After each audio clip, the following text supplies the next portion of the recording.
20세기 전반기에 세계대전이 있었고, 거의 지금 100년까지는 안 됐죠. 거의 됐는데, 우리 인류는 3차 대전은 기필코 막아야 하겠다. 그래서 무슨 일이 있어도 전쟁은 안 된다. 국제전은 안 된다. 그래서 유엔이 활약을 많이 했고 노력을 많이 했습니다. 그런데 겨우 숫자로는 1세기가 지나서 이제 21세기 우리 지구는 다시 전쟁의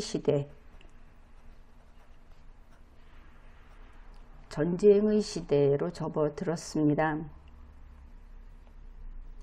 물론 처음 시작한 것은 여러 가지 국제전은 있었지만 특히 이 화약고다 하는 우리 한반도가 이렇게 아슬아슬하게 대결 상태를 유지하고 있었지만, 그러나 이 전쟁의 시대 문을 연 것은 러시아다.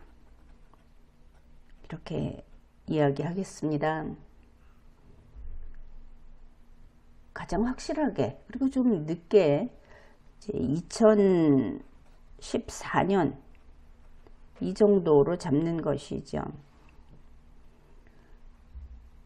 그래서 이 지구 세계라고 하는 것이 최소한 둘로 갈라서게 되면서 이게 꼭 남북이라는 뜻은 아닙니다. 한쪽에 러시아가 있고 다른 쪽에 당연히 미국이 있다. 여러 지금 선진국들 자유세계가 다 이쪽에 있습니다. 이러고 보면 이번 신냉전 21세기라고 하는 것은 어떻게 나뉘느냐, 빈부로 나뉜다, 이렇게 말을 할 수 있겠습니다.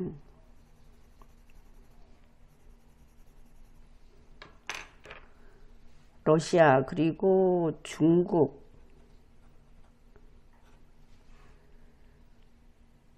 여기에 이들이 거의 종주국이라고 할 수 있고, 여기에 글로벌 사우스 숫자로 치면 적지 않습니다. 여기에 붙어 있고, 또 여러 가지 21세기의 번영과 영화, 이것으로부터 뒷전을 차지하고 있던 그런 사회주의 국가들, 이제 여기에 우리의 관심사는 북한이 끼어들었다, 이런 것이죠.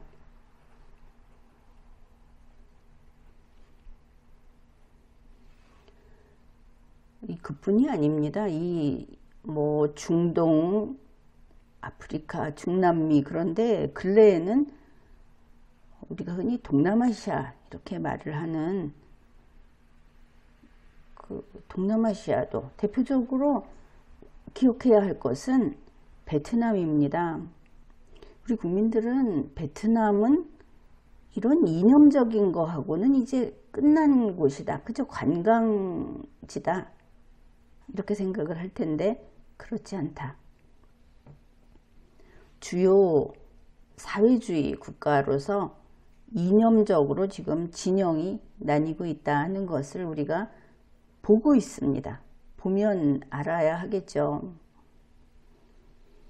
이렇게 나뉘어서 실제로 대결을 하고 있는 지금은 그런 때입니다. 이 2014년 러시아 이야기를 한 것은 러시아가 현재 우크라이나를 침공해서 우크라이나와 전쟁을 하고 있죠. 그 출발점입니다. 러시아의 작전인 것이죠. 구소련이 해체되고 나서 이 우크라이나에서 러시아인들이 많이 거주했다고 하는 이제 그곳부터 이 독립지방국으로서 분리독립을 하겠다. 그런 혁명이 일어나죠. 우크라이나 혁명. 우크라이나 입장에서는 반란이래야 할 텐데 이 우크라이나의 그 지방이 분리독립을 하면서 독립지방국으로 있다가 우리는 독립국이 되겠다. 이렇게 하고 그것을 러시아가 지지하고 지원하고 그런 다음에는 러시아 연방으로 편입이 되죠. 러시아가 가져간 겁니다. 이런 식으로 갔다. 그러니 러시아 입장에서는 그야말로 이 경우에는 전쟁 없이 무혈로 우크라이나 영토를 점령하고 차지한 것이 됩니다. 그리고 나서 이제 불을 뿜는 전쟁이 시작됐죠. 이 우크라이나 전쟁은 2024년에도 계속되고 있고 이 참가하는 그 전쟁 주역들, 국가들 이것을 볼 때는 이것은 현재 확전 중이다. 결코 축소되지 않은 것이죠. 확전 중이다. 그리고 러시아는 조금씩 결국은 자신의 영역을 넓히고 전진을 계속하고 있다. 이렇게 판단할 수 있습니다. 그리고 중국, 중화인민공화국, 그래서 중공 이렇게 우리가 구분을 하고 있는데 이들도 바로 이러한 신냉전에 진입을 했고 그 이야기는 지금은 생략하겠습니다. 그 다음이 북계, 이 러시아와 중공의 손을 잡고 신냉전에 진입을 한 겁니다. 이 대표적으로 러시아, 중공, 북한, 베트남 이렇게 이야기들을 했는데 이들은 현재 사회주의 국가 이렇게 말을 하죠. 우리나라에서 이것을 잘 구분을 해야 되는데 시진핑이 몸소 설명하지 않았습니까? 이들은 현재의 형태, 지금의 형태는 사회주의다. 그런데 이것은 미숙한 상태다. 미숙성 단계다. 우리는 완전한 곳으로 가고자 한다. 그때는 완전한 공산주의 사회, 완전한 공산사회 이곳으로 지금 가고 있고 아직 거기에 이르지 못했을 뿐이다. 이런 사회주의를 표방하고 있는 겁니다. 우리 대한민국에서 사회주의를 말하는 사람들은 여기에 동참하고 있는 것인지 아닌지를 분명히 해야 하겠죠. 러시아나 중국, 북한, 베트남, 지금 오늘날의 이러한 과거 공산주의와 관련 있는 사회주의 국가는 결국은 공산사회를 향해 가고 있다는 것입니다. 그러면 이러한 이념을 가진 국가 혹은 집단의 특징이 뭐냐? 두드러진 특징이 개인 우상화가 진행되고 개인 우상화를 나타냅니다.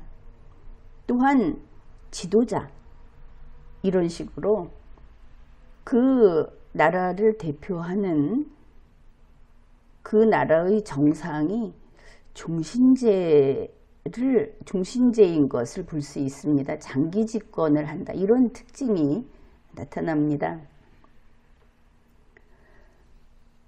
현재 이 21세기는 아주 고도로 발달한 무기체계, 기술도 대단하죠. 우리가 애니메이션 같은 데서 봤던 성층권, 이제 성층권을 누가 장악하느냐. 머지않아 그런 것들이 나타나게, 현실화되게 되면 참 끔찍한 일이 될 겁니다. 그런 우리가 살고 있는 이 시대, 이 현대전은 당연히 무력, 군사력, 이것을 갖고 싸우지만 또 하나 강력한 것이 그림자 전쟁으로 표현되는, 여기에 뭐 사이버전도 들어가고 그렇습니다. 이런 모습을, 이런 양상을 드러내는 겁니다.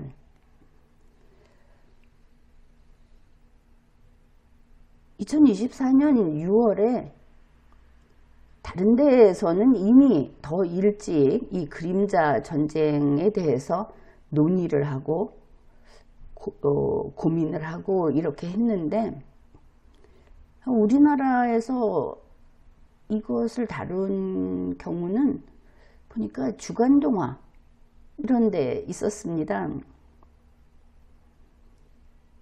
이제 그러면 그림자 전쟁이 뭐냐? 요즘에 이 우크라이나 전이 계속되고 있는 가운데 유럽이 아주 러시아에 대해서 진저리를 치지요. 거기에서 우리가 확인할 수 있습니다. 다름 아닌 러시아가 우크라이나를 돕는 이런 서방 세계를 상대로 선전선동, 여론 조작, 사이버전, 이런 것을 아주 맹렬하게 수행하고 있기 때문입니다. 여기에 대해서 유럽 여러 나라에서는 구체적으로 그 배후가 러시아다, 이렇게 밝히기도 했습니다. 형태는 다양합니다.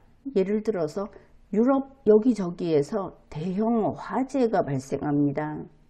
시설물이 파괴됩니다. 이런 일이 생기는데 그것이 단지 사고가 아니다, 이렇게 그 나라의 뉴스가 보도를 하는 것이죠. 상당수가 러시아 정보기관하고 연계된 사보타주라는 겁니다. 우리도 얼마 전에 저 북괴가 이 GPS 재민 공격을 해서 우리 서해에서 선박들이 아주 큰 곤란을 겪었고, 또 공항도 그랬죠. 이 러시아가 현재 광역 GPS 재민 공격을 해서 피해가 막대하다고 합니다. 이런 것들을 그림자 전쟁이라고 하는데 대략 그런 것이구나 하고 이해가 되시죠. 이 그림자 전쟁은 중국도 아주 자기들이 여기에 대해서 우위를 차지하고 있다는 식으로 하고 있습니다. 중국의 대상은 주로 대만, 우리 대한민국, 그 주변국들을 상대로 하고 있고,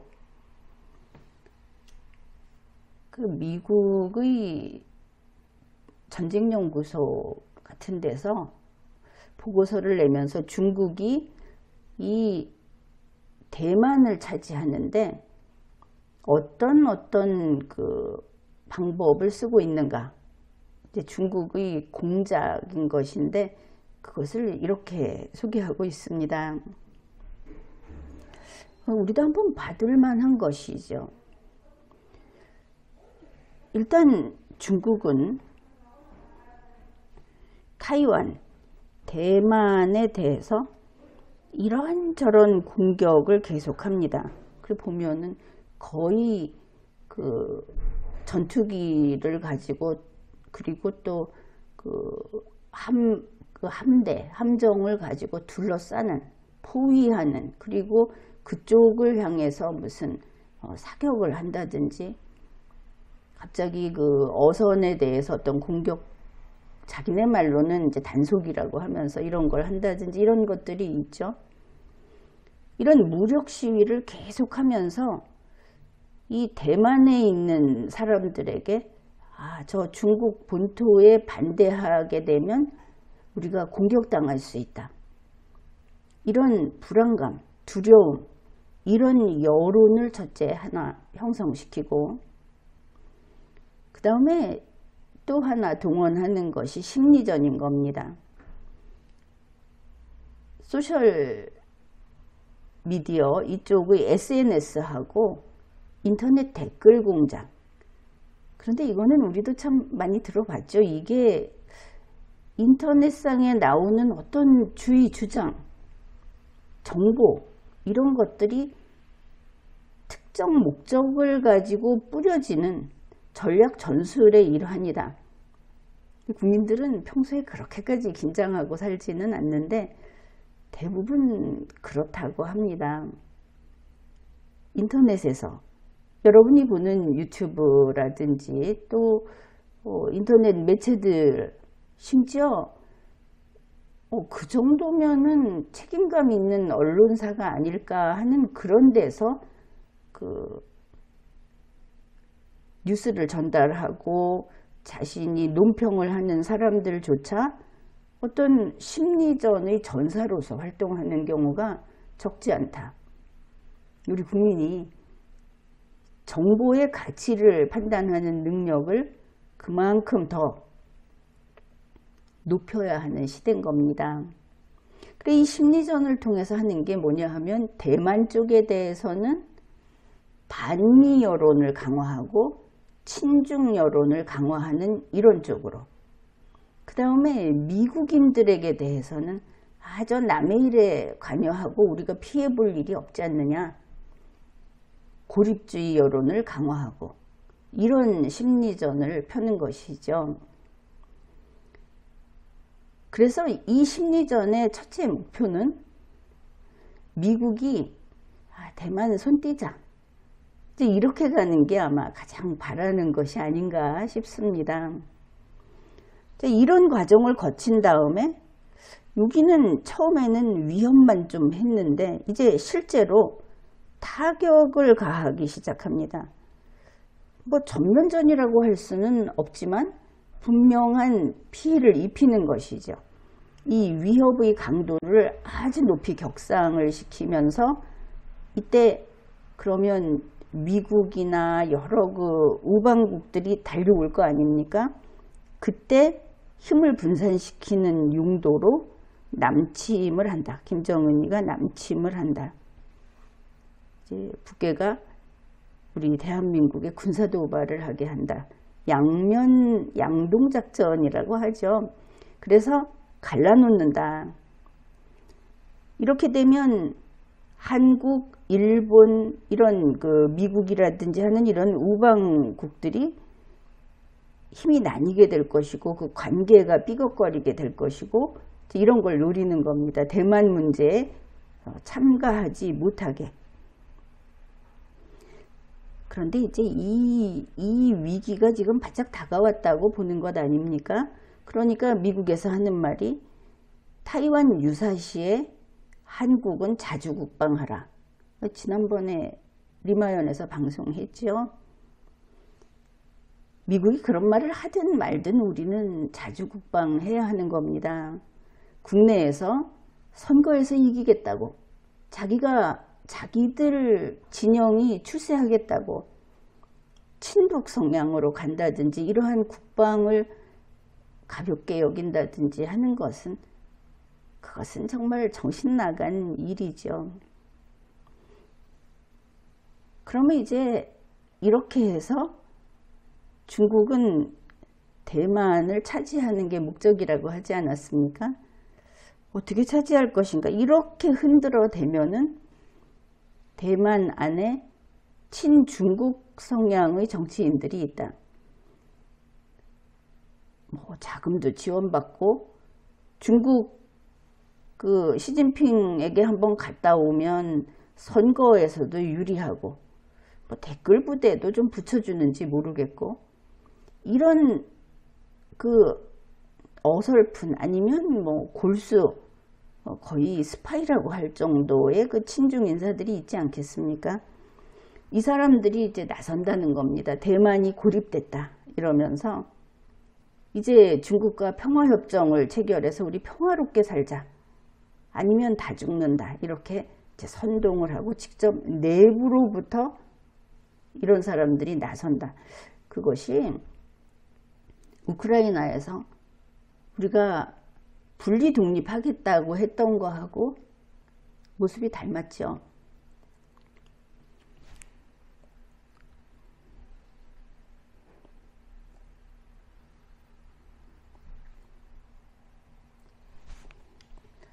그리고 나서 평화협정 체결을 주장한다. 우리 한국에서는 평화협정 체결 주장 벌써 나왔죠. 참 섬찟한 순간이 그렇게 지나간 겁니다. 그런 다음에 이제 일국과 이체제, 일국 양제 2단계로 접어든다. 이거 우리도 알고 있고 우리 그 정치인들이 이거 주장 많이 했죠. 그 다음에 이렇게 해서 어느 정도 자발적으로 나오면 러시아가 어떻게 했습니까? 병합했죠. 받아들였죠. 이 최종 단계는 이제 실효적 지배. 중공이 대만을 아예 내부로 끌어들인다. 이것이 그 미국 측의 보고서에 있는 내용인데 좀 지금은 해묵은 감이 좀 있기는 있습니다. 그런데 이 방식이 어떻습니까? 러시아가 우크라이나를 점령했던 것하고 정말 닮았죠. 친러시아 정치인들, 우크라이나에, 그리고 그들을 지지하는 사람들, 이들은 러시아 연방에 자기들이 들어가기를 스스로 원했습니다. 또 그렇게 대중에게 이야기하고 설득했는데 투표를 해가지고 스스로 결정했다 이러면서 들어가 버렸죠.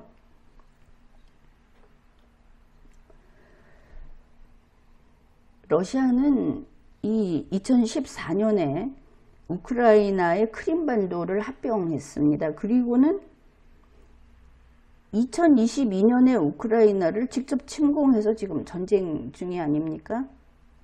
중국도 같은 절차다, 같은 과정이다. 이 정도면 대비가 되겠죠. 이 러시아가 우크라이나를 어떻게 야금야금 먹고 있는가? 그거는 간단히 좀 살펴보겠습니다. 2014년에 이 사회주의를 지지하는 그런 우크라이나 혁명이 터집니다. 그때 러시아는 도네츠크 인민공화국, 그리고 루간스크 인민공화국을 지원하죠. 이때 돈바스 전쟁이 발발하고, 근데 여기에 보면 그 지역을 다 장악하고 있다고 그들은 주장하지만 사실은 그렇지 않다고 하죠. 그래서 그 결과가 뭐냐 하면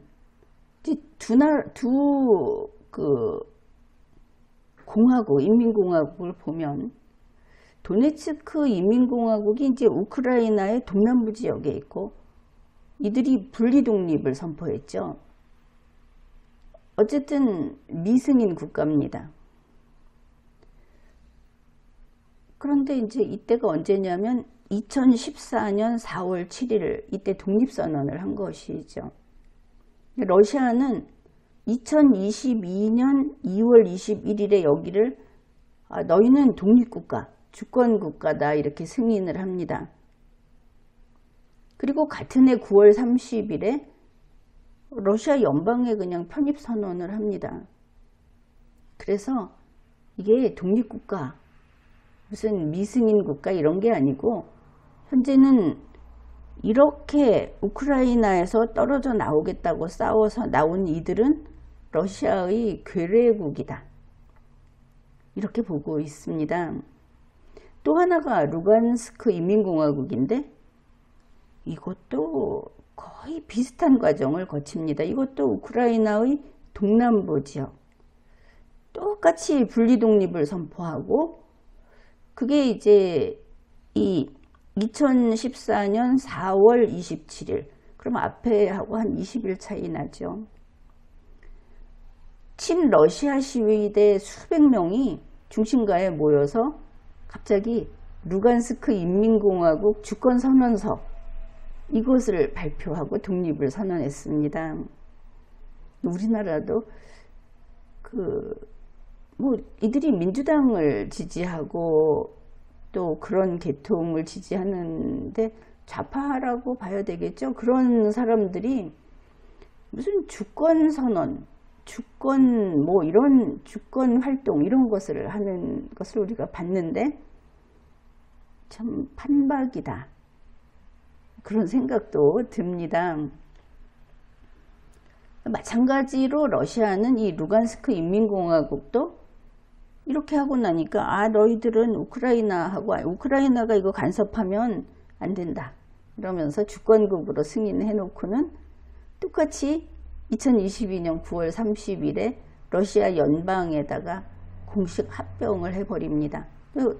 이 자유세계에서는 일단 이 둘 인민공화국은 그냥 러시아 괴뢰국이다. 이렇게 취급을 하는 것이죠.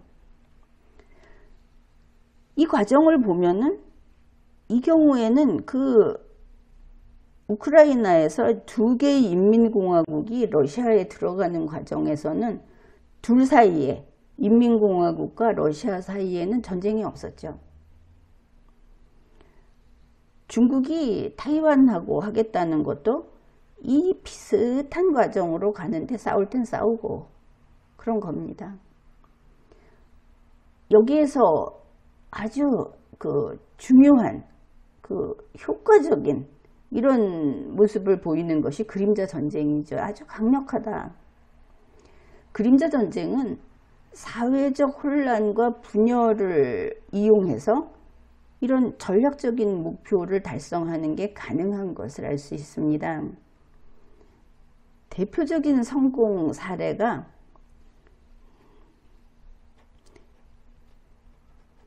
산디니스타 민족해방전선.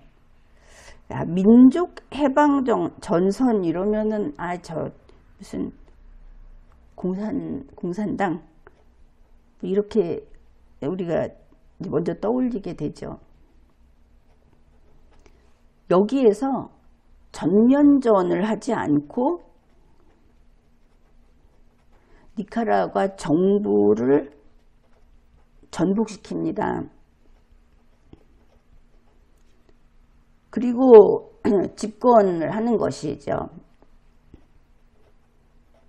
그러면 어떻게 이렇게 하느냐? 바로 선거입니다.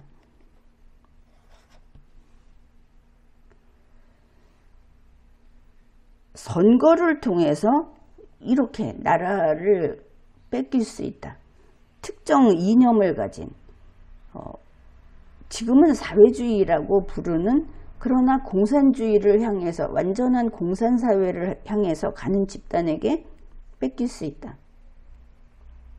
또 이 완전한 공산사회라는 것은 아주 이상적이고 어떻게 보면 욕심 없는 인민들이 이루어내는 그런 공상적 공산사회는 아닙니다. 매우 정치적이죠. 선거로 뺏긴다. 그러니까 국민이 이 정권을 장악하지 못하고, 이 정권은 주권자가 장악해야 하죠.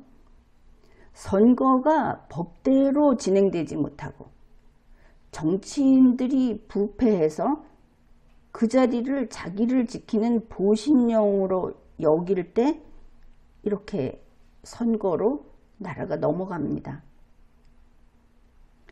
하여튼 이것을 성공 사례로 들고 있는데, 그러면 우리 한국 좌파, 이 좌파로서의 특성을 아주 잘 보여주는 곳이 더불어민주당이죠. 더불어민주당이 자유를 말합니다. 그리고 미국의 그 식민 상태에서 벗어나자 이런 주장을 하는 사람들도 있었죠. 일단 자유를 말합니다. 그 자유는 무엇이냐? 아주 쉽게 안 빠져들게 이야기하면 공산주의자의 자유, 완전한 공산사회로 가는 사회주의자의 자유라고 보면 되겠습니다. 이러한 한국 좌파가 이 산디니스타 민족해방전선 이쪽에서 니카라과 정부를 전복한 데 대해서 어떻게 보고 있는가? 이것을 좀 알아둘 필요가 있습니다.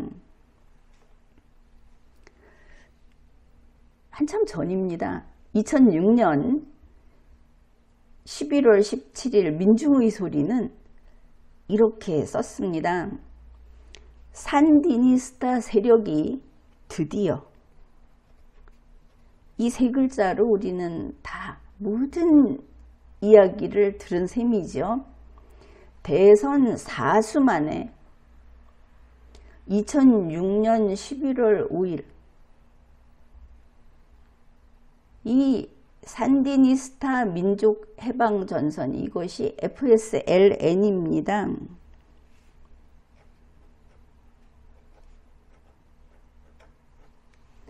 니카라과의 정권을 다시 찾았다. 그런데 드디어라고 했습니다. 찬성하고 환영한다는 뜻이죠. 민중의 소리니까 그렇다고 해봅시다. 이게 2006년입니다.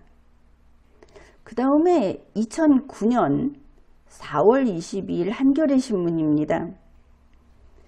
2009년 좀 3년 뒤죠. 이 한겨레 신문에서 산디니스타 민족해방전선의 정부 전복을 어떻게 이야기하고 있는지, 우리는 민중의 소리보다는 한겨레 신문을 좀 자세히 다루겠습니다. 한겨레 신문의 내용입니다. 1979년은 박정희 군사 독재 정권이 종식되던 해다.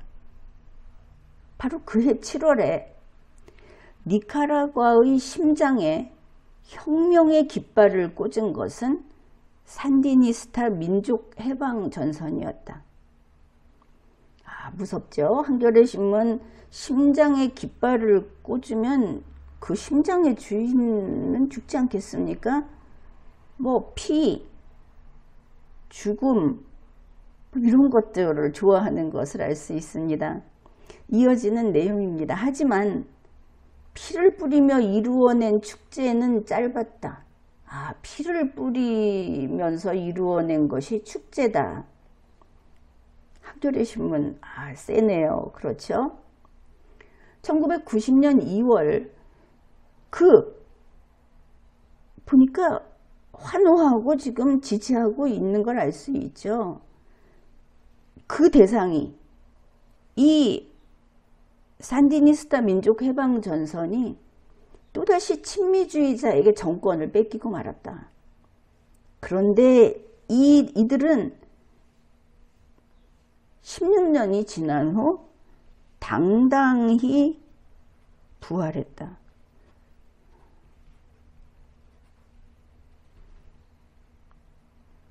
민중의 소리에 드디어라는 말과 한겨레 신문의 당당히라는 말은 억누를 수 없는 환호,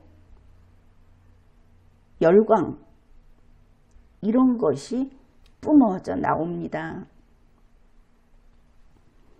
바로 이 부활한 것이 2006년 11월 선거에서였다. 그 선거는 위대한 무혈혁명의 승리였다. 선거로 나라를 낚아채버렸다 하는 겁니다. 우리 정치권에서 위대한 무혈혁명 이런 이야기 어렴풋이 들은 것도 같습니다. 절망의 땅 중남미에 니카라과 산디니스타 민족해방전선이 마침내 돌아왔다. 자, 이렇게 썼습니다. 마침내 나왔습니다. 드디어와 마침내는 같은 함성이고 환성이죠. 이걸 어떻게 할 것인가? 어떻든 이 대목에서 우리는 선거란 승리해야 한다. 이 승리라는 표현이 마음에 들지는 않는데 우리는 주권자니까. 그러나 승리해야 한다. 이 선거 승리의 중요성을 다시 한번 생각하게 됩니다. 정치인의 승리가 아닙니다. 특정 후보자의 승리가 아닙니다. 우리 국민이 주권자가 지면 안 된다.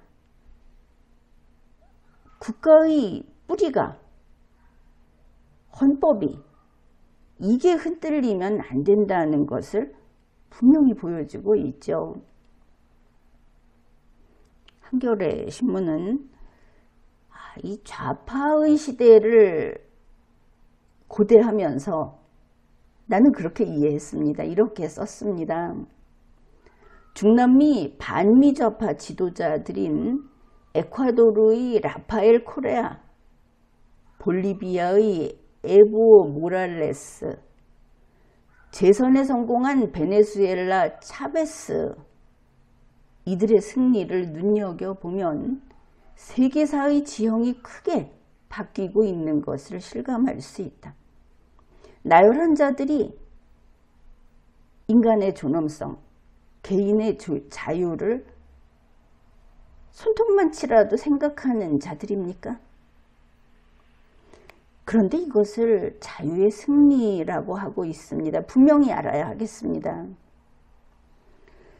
승리는 굴욕의 사슬을 끄는 니카라과 민중의 것이었다. 이렇게 민중을 팝니다. 우리나라에서 국민을 팔지요. 어떤 민중이냐? 산디니스타 민족 해방전선을 지지하고 그들을 위해서 목숨을 내놓고 싸운 민중만을 이야기합니다. 대한민국에서도 마찬가지라는 것을, 이 이념적인 갈라섬, 그때 쓰는 전문 용어들은 제대로 알고 있어야 하겠습니다. 그러면서 한겨레 신문은 바로 이 산디니스타 민족 해방전선에 대한 찬가, 이것을 적어놨습니다. 앞으로 행진하라 동지들이여, 혁명을 향해 앞으로 전진하자. 검붉은 깃발을 가슴에 품고 조국의 자유를 얻거나 아니면 죽음뿐이다. 이런 가사입니다. 조국의 자유 이러니까 참 그럴싸하죠. 그러면서 한겨레 신문은 절망의 담벼락에 기대해 다시 이 노래를 듣는다. 이제 우리나라 이야기를 합니다. 이 땅의 민주주의와 통일, 자주정부를 염원하는 한국 민중들을 위해 불러주는 연대의 노래, 이 동지의 노래가 있을까라고 했습니다. 자주정부, 저 북조선이 자주를 내세우죠. 우리가 말하는 거하고 다른 까닭이 무엇이냐 하면 우리는 스스로 발 딛고 서는데 평양정권은 반미를 자주라고 생각합니다. 반미와 자주는 다른 것이죠. 이렇게 한국의 지금 민주화 세력이라고 하는 자유를 이야기한다고 하는데 우리가 알고 있는 우리 전 세계 선진국과 개인의 자유를 존중하는 인간의 존엄성을 존중하는 인류와는 다른 자유를 주장하는 사람들인 겁니다. 그들이 산디니스타 민족해방전선이 니카라과 정부를 전복시키고 나라를 뺏어버린 바로 이런 여러 가지 무혈혁명이라고 하면서 선거를 악용해서 선거라는 수단으로 나라를 뺏어버린 이런 것을 성공 사례로 보면서 그거 한번 해보고 싶다 이러는 것을 알 수 있죠. 그런데 이 사회주의 혁명에 성공했다고 하는 니카라과의 현황이 어떤가? 보니까 앞에서 이 러시아, 중국 이런 데서 장기 집권하더라 한 그 요건을 갖추긴 갖췄습니다. 다니엘 오르테가 대통령이 전부 합산을 하면 무려 20년간 집권을 했고 2017년에 지방선거를 했는데 이제 여기가 계속 여당이겠죠. 산디니스타 민족해방전선 이 여당이 지방선거 전국에서 당선율이 88%였답니다. 135명이 이제 지방자치단체장 중에서 135명이 이 여당에서 나왔다. 그거 가지고 놀라면 안 됩니다. 그 다음 선거 2022년 선거에서 산디니스타 민족해방전선 이 여당이 지방자치단체장 155개를 100% 다 차지했답니다. 싹쓸이 한 것이죠. 야당이 없다고 보면 되겠죠. 그러한 국가체제 안에서 선거관리위원장도 있습니다. 선거도 했고 선거관리위원장이 이렇게 말을 한 겁니다. 시민의 뜻은 투표에서 투명하고 민주적이며 평화로운 방식으로 표현됐다. 시민이 원해서 100% 몰아줬다는 겁니다. 그러면 어째서 이런 100%라는 것이 가능하냐 이러니까 그런 나라의 그 언론에서는 이렇게 말을 한 겁니다. 야당 때문이다. 거기에는 야당이 한 10개 난립하고 있는 것이죠. 이름도 참 그럴싸합니다. 자유헌정당, 자유연합 이런 야당이 있고 시민단체도 있고 그런데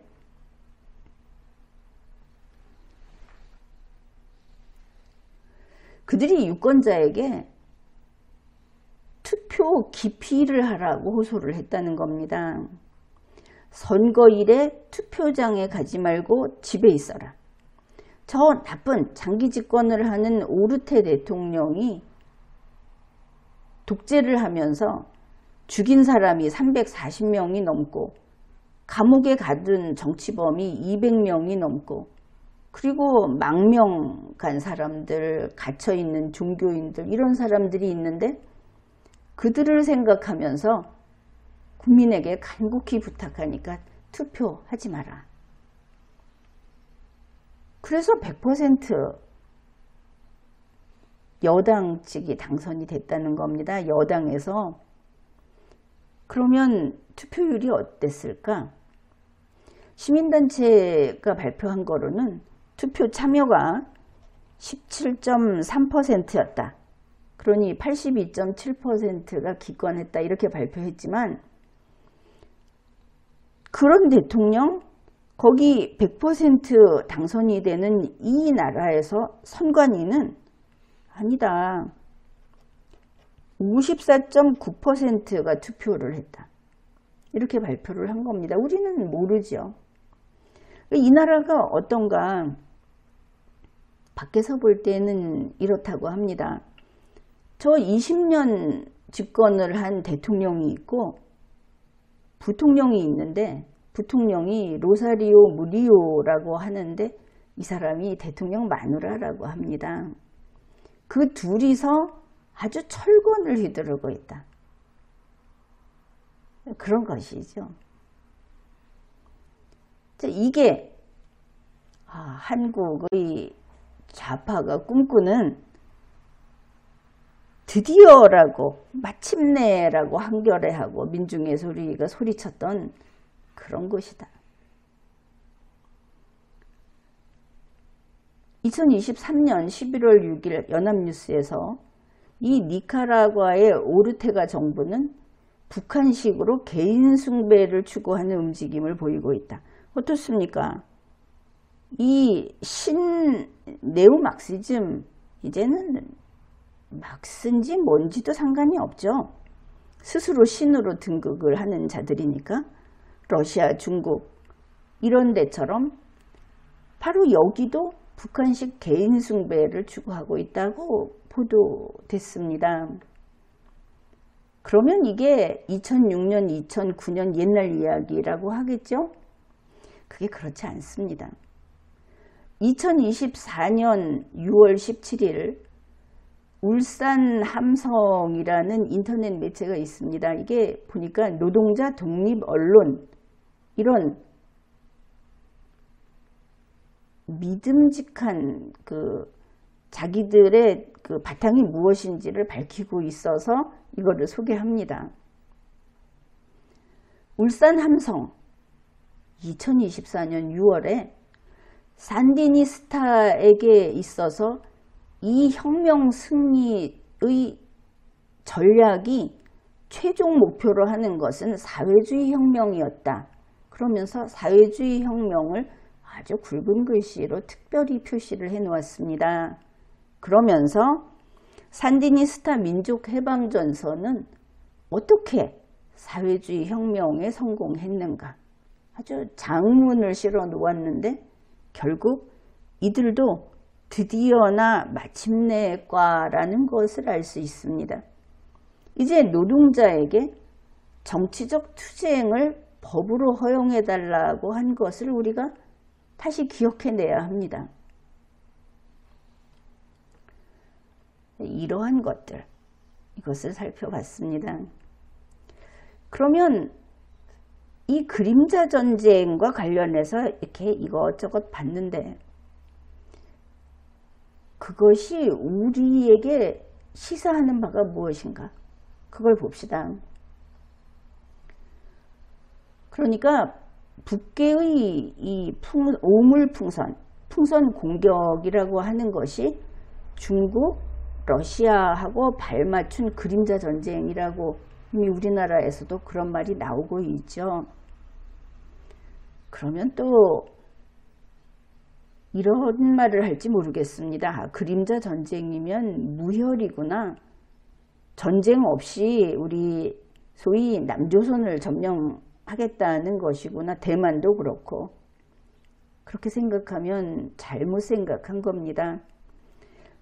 이들은 일단 인명을 살상하는 진짜 전쟁, 이것을 선행합니다. 그림자 전쟁도 병행하고, 그리고 그 과정에서 투항, 자진해서 넘어오는 자들은 그야말로 무혈로 전쟁 없이 다 받아들인 다음에 나머지 이것을 무력으로 종결한다는 겁니다. 평화적 흡수가 아닌 것이죠. 자, 이만큼 알아봤으니까 이제 북괴군이 러시아에 합류해서 우크라이나전에 참전했다는 뉴스를 우리가 한번 다시 생각해 봅시다. 국가정보원이 2024년 10월 8일부터 이 북괴군이 러시아에 파병됐고 1,500명을 보내고 12,000명을 보내고 이렇게 밝혔습니다. 근데 우리는 이런 실전, 이런 전쟁을 경험하지 않았죠. 70년 동안. 그래서 이제 우리가 이 현대전의 실전 경험이 있는 적군인 북괴군을 상대해야 하고, 북괴와 러시아가 동일한 하나의 참호에 들어가서 싸우는,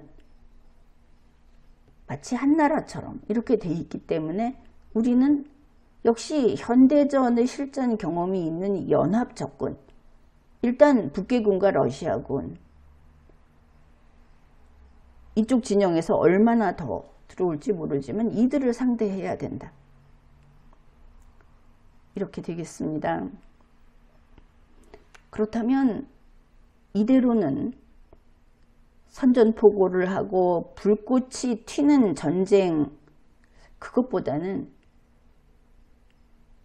국지전, 테러 같은 침공, 그리고 그림자 전쟁의 잿밥이 돼 버리겠구나. 이것을 생각해야 하는 겁니다. 그러면 우리가 싸워 이겨야 하겠죠. 싸우려면 온 나라가 하나가 돼서 적과 싸워야 하는데 우리 내부에서는 사실 갈갈이 나뉘어서 자기와 싸우고 있는 상대방을 내치기 위해서는 김정은이 와도 손을 잡겠다. 거의 이런 판국입니다. 이래서는 이길 수 없는 겁니다. 정부와 대통령은 법치가 살아있다는 것을 입증해야 한다. 아주 중요합니다. 법을 위반한 대통령은 전쟁에 승리할 수 없고 국군을 통수할 수 없습니다. 따르지 않습니다. 공무원을 이끌 수 없습니다. 따르지 않습니다. 그래서 법치가 살아있다. 지금까지 나에게 묻어있는 먼지와 죄가 이것이다 하는 것을 국민 앞에 완전히 털어내야 하는 겁니다. 안 그러면 믿지 않습니다. 그러면 우리 국민은 스스로 그렇게 하지 않는 대통령, 정치권을 마냥 믿고 기다리고 있다가 같이 잿밥이 될 것인가? 그럴 수 없죠.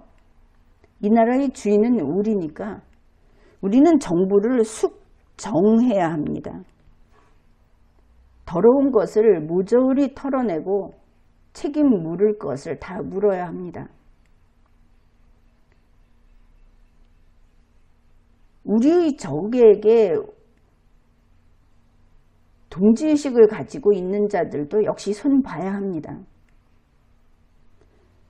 그리고 나서 제대로 된 정부하고 한마음 한뜻으로 나라를 지켜야 하는 것이죠. 더불어민주당은 대한민국의 정당인가? 확신이 서지 않습니다. 그들이 말하는 자유는 우리가 말하는 자유와 다르고 그들이 말하는 국가는 우리에게 있는 유일한 국가와 다르고 아니면 다를 수 있고 이 부분이 국민으로서는 대단히 난감한 겁니다. 이제 민주당을 비롯해서 모든 정치권은 국가 정체성을 분명히 보여주십시오. 그대들의 유일한 조국은 어디인가? 대한민국이 아니라고 한다면 대한민국 국적을 내놓으십시오.